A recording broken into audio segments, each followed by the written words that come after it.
Alam naman natin na isa si Kim Chu sa talaga nga namang hinahangaan at sinusuportahan ngayon ng mga netizens. Dahil nga bukod sa napaka-talented ng nag-iisang Chinite princess at multimedia idol superstar, ay nakikita nga din nila ang napaka-busilak na puso nito.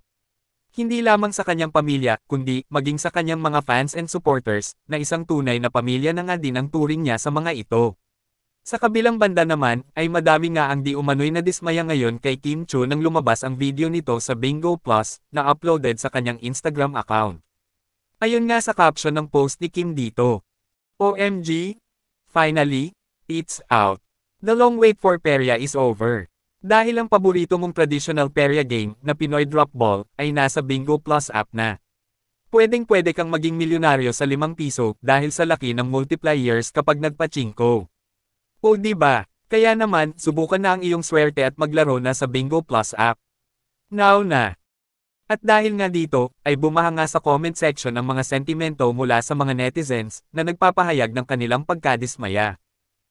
Nagulat lang ako na may ganito si Kim. Opinion ko lang ito ha. Bakit kaya tinanggap niya ito? Ayun lang. Nag-endorse ng gambling. Not the promotion of gambling.